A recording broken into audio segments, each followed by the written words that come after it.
Alright, hello YouTube. In this video I'll be showing how to make a pressure plate. So you can press on the plate, it's gonna shift downwards, it's going to turn green, and then you might attach an event to it. Let's say a door opening, like a laser beam firing, or anything you want. This is a little demonstration. As you can see, when the cube is on the pressure plate, it turns green, it goes down, and once it's off, it turns red. Okay, so now I'm in UE4. This is the map I just showed you. So I have the pressure plate and the cube, and let's see. So what you didn't see is when I play this, when the cube clicks on the pressure plate, it displays a message. So when I press on it, it says hello. When I let go, it says bye. So you can change that. You can put anything you want. You can make a door open. Just for some simplicity, I only printed strings, so I'm not going to show you how to make the door. I'm not going to show you how to make anything else. Just the pressure plate and the object you want to affect. So let me get rid of these. Now I just have a empty room. And before continuing, if you have the time, I would really appreciate the subscription. Really appreciate if you like the video. It really means a lot for me. Right? So now we're going to need 4 blueprints in total. So let's start with the pressure plate itself. I'm going to go create a blueprint actor. It's going to be actor type. Let's name this blueprint plate. Let's name it blueprint button. Now let's go into our button. Now before doing any code, I'm going to set up my button itself. So it's going to be a static mesh. So in the left top corner, set static mesh. I have the starter content on, so I have things like wide capsule. I think this is a really good shape for the button. So I'm going to use this one because you can use anything you want. You can use a cube, a cylinder, whatever suits you. So this is huge. So I'm going to scale down the Z value to 0.2. Now we have a more button-like shape. Right? Now this is the plate itself. This is the visual only. What we also need is the button itself that's going to overlap with the actors. So click on the static mesh. We're going to create a child for this. So add component, another static mesh. So the hierarchy is going to look like this. It comes the default scene width first, our button second, and the static mesh third. It's all going to be each other's childs. So let's rename these so we don't get confused. This is the button itself, the big white one. And the new static mesh, sorry, it's going to be, let's say, trigger. What I like to do here is, because of the shape of my button, I'm going to make this a cylinder. So the trigger is going to be a cylinder. And I'm going to scale it down to 0.9. And for the Z scale, I'm going to make it 0.3. So you have something like this. And after doing this, you have to scroll down. We don't want the trigger to block anything. We only want it to overlap. So click on Overlap All Dynamic under Collision Presets. And after you do that, you can set visibility to off. So you only have the visual part. Let's compile that. Now, there's one problem it's gonna cause a lot of problems. So here, our trigger, it's overlapping all dynamics. So it's also going to overlap our button. So every time, so all the time, it's gonna be green. It's gonna be active. So we don't want that. So we're gonna go into our button. That's the visual. This capsule. And we're going to set generate overlap events to false. So this way, it's just going to serve as a visual purpose. It's not going to do any overlapping. It's not going to do any, it's not going to detect what's on it. What is detecting is the trigger. Now that we have the static meshes up, we can go and start coding. Here we're not going to need any event tick or begin play or anything. You can delete all those. And from here we have an empty screen. You're going to click on the trigger from the left top corner. And from the right, you got to scroll down. And here we have on component begin overlap. Click on that. Now we have the event here. Now go back again to trigger, and then we also need to have on component end overlap. So when an object enters the trigger, do something. When it ends overlap, reverse what you did. So at this point, we have our static meshes done. We have the basic events here. Now what we need to do is we're going to create a variable to check if our pressure plate is pressed or not. So we have the variable. So we're going to see, so when an actor presses on the plate, we're going to check if pressed is true or not. Is it active? Is it not active? If it isn't pressed, we're going to set it to be pressed because we're currently pressing on the pressure plate. And for the end overlap, okay, let me show you something. So this is quite important. Let's say, oh, I'm sorry, you have to set the press true here. Okay.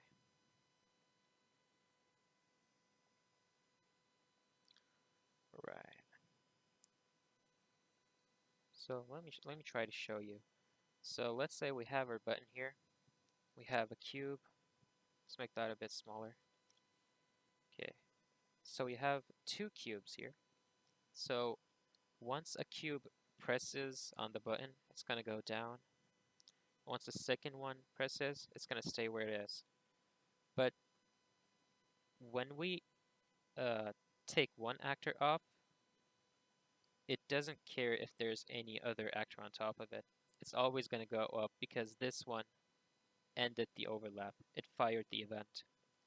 So what we want to do is, when an actor presses, the pressure plate goes down. When an actor ends overlap, we're going to check if there's any overlapping actors still on the plate. If there is, it's not going to go up. If there isn't, it's going to go up. So let me get rid of these. Let's go back to our blueprint. So how I'm going to do that, I'm going to get trigger. I'm going to get overlapping actors. So this gets all overlapping actors from trigger. And here I can check if any index is valid. So is valid index. I'm going to check if 0 is valid. That means if it is valid, there's something on top of the plate. If it's not valid, then there isn't anything. So I'm going to create a branch here. So if 0 isn't valid, meaning if there isn't anything on top of the plate, do something. So what we're going to do, we're going to set press to false if there isn't anything on top. All right. And so we have the basic logic done. This is everything. Now we're going to make the more visual side. So the pressure plate going down, going up, changing colors. So how I do that is I add a timeline. At the bottom, it says add timeline. I'm going to name it push. And here, you can click on the timeline and enter it. Here, I'm going to add a float track from the left top corner. Let's name this push. And the default time of this is 5. From here, you can change it to 0.2. I like it being 0.2. It feels nice. It's not too long. It's not too short. You can see it going down, so I like it being 0.2. Set it to 0.2 or 0.8, 0.3 or whatever you want. And then after that, you can add a key. So this is going to be the starting point, which is times 0. And the value is going to be 0 as well. And then after that, we're going to get another key. This is going to be the end key, which is 0.2. And the value is, let's say, 0.15. So what this is going to do is it's going to start from 0. And once it reaches, oh, messed it up. Okay. 0, 0. What's going on? How do I? Oh. Okay. So once it reaches 0.2, it's going to be minus 15. So the pressure plate itself is going to be 15 units down below. So let's compile that and close the timeline. Okay, so now an object presses on the plate. I want my timeline to start. And I want the button to change locations. So we're going to set relative location. And after we get this, I'm going to right-click on New Location and Split Struct Pen. So this is going to split the X, Y, and Z values. Because I only want to edit the Z value, and the X and Y is going to stay 0, 0, I'm just going to plug in push to Z. And since that is done, we want to update our location. So we're gonna take update and plug it in to set relative location. And now, when anything isn't on the plate, so if the plate is empty, we want to reverse what we've done. So plug that into reverse. What it's going to do, it's going to update from minus 15 to 0. Okay, so now our plate should be shifting downwards. Let's check it out. Let's get a physics actor.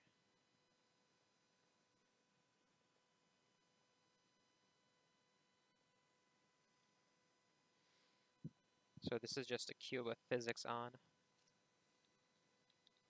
Okay, let's check it out. Yes. And let's see if it goes back up. All right. It's working very nice. Yep. Okay, so let's go back into button. Now what I want to do is change the colors. So let's start off with a red color. So I'm going to change the material to widget X, I think. Let's see. Widget material X. So it's going to be red. You can put anything you want, of course. I just have this default engine material. So, okay. So we're going to get a branch from finished in the timeline.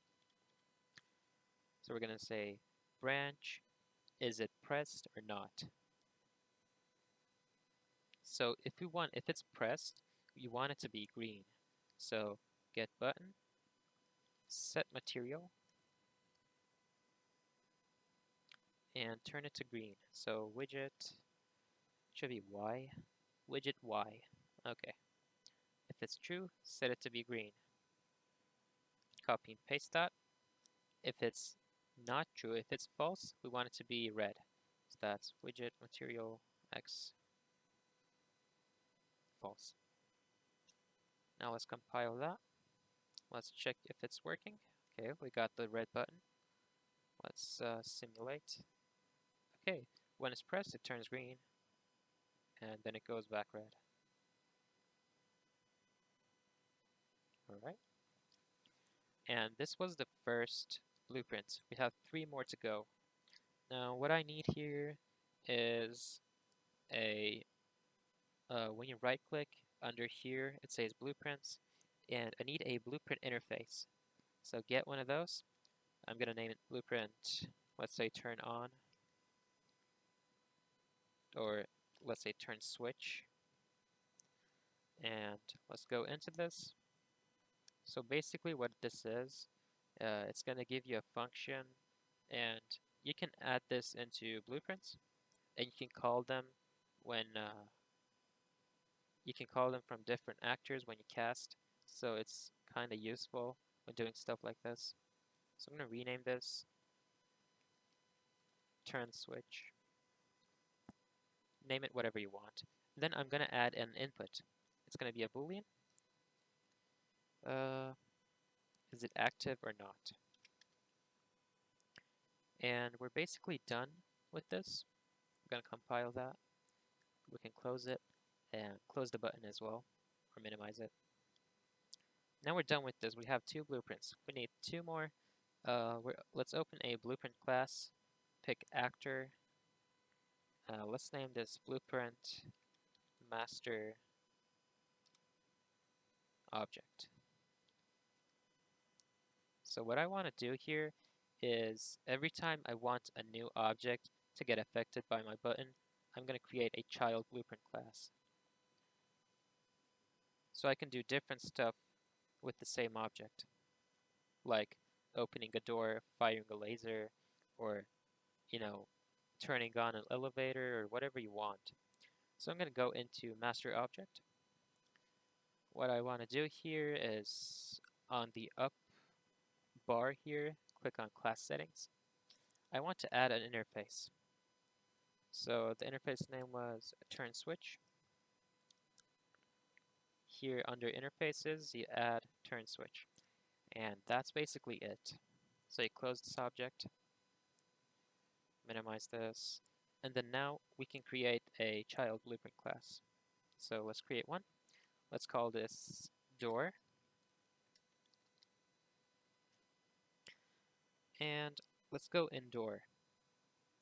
And when you're inside this blueprint, you can see that we have the interface here because the parent class is a master object. And this is why we can call event turn switch. So because the parent class is master object, you have access to the turn switch interface, which enables the blueprint to cast this event. So now, what are we going to do when this event fires? We want the door to open and the door to close. Now, I'm not going to physically make a door. I'm just going to make print strings to visualize if the door is open or not. Let's say this is on, this is off. And how we're going to check which way we want to go, we're going to create a branch. And we're going to connect these. Connect active to the condition, because as you can remember, active is the button pressed down or is it not pressed? If the button is pressed, we want the door to open. If it's false, we want it to close. Alright, so this blueprint is done as well. Let's close that and let's go back to blueprint button, the pressure plate itself. Now, on this point, we need a reference to the door. That's why we're going to create a variable. Let's call this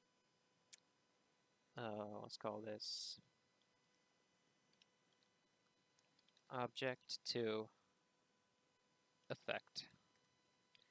And let's change the variable type from the top right corner. This is a master object. It's going to be an object reference. And once you get that done, click on Instance Editable. This way you're going to create, this way you can pick what object you want to affect each time you place a button. If you have multiple buttons, if you have multiple doors, you can affect a particular one you want. So we're going to call this, and we're going to call turn switch. And it's not a function. I mean, it is a function. It should say message. So click on message. Okay, and connect these two to the turn switch. So after you set the material, you want to turn the switch on or off. And how we're gonna know which one it is. Now, as we said, if the button is pressed, we want it to be activated. So just plug in pressed to active. Now it's basically done. That was it. Compile that. Let's close it and let's try it out. So we have our button here. Let's say we have a door here. We can click on the button and here we can select door.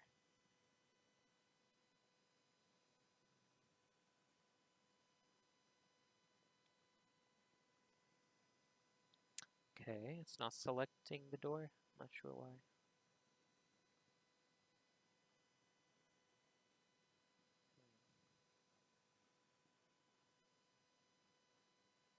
Okay, let's check why it's not working.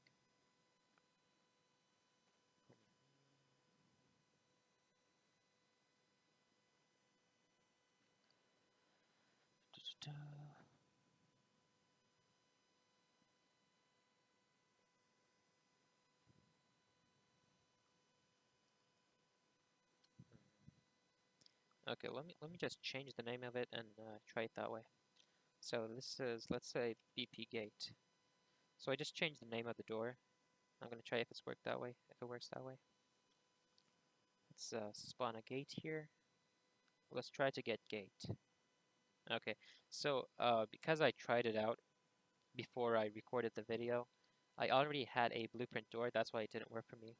So you probably shouldn't have a problem. If you do, just change the name and try it that way.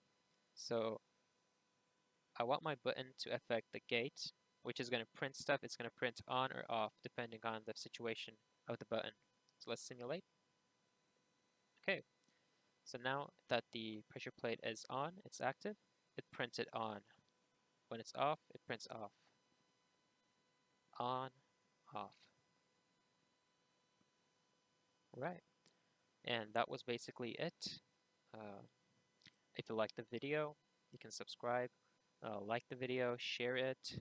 Really, really appreciate that. Thank you and have a good day.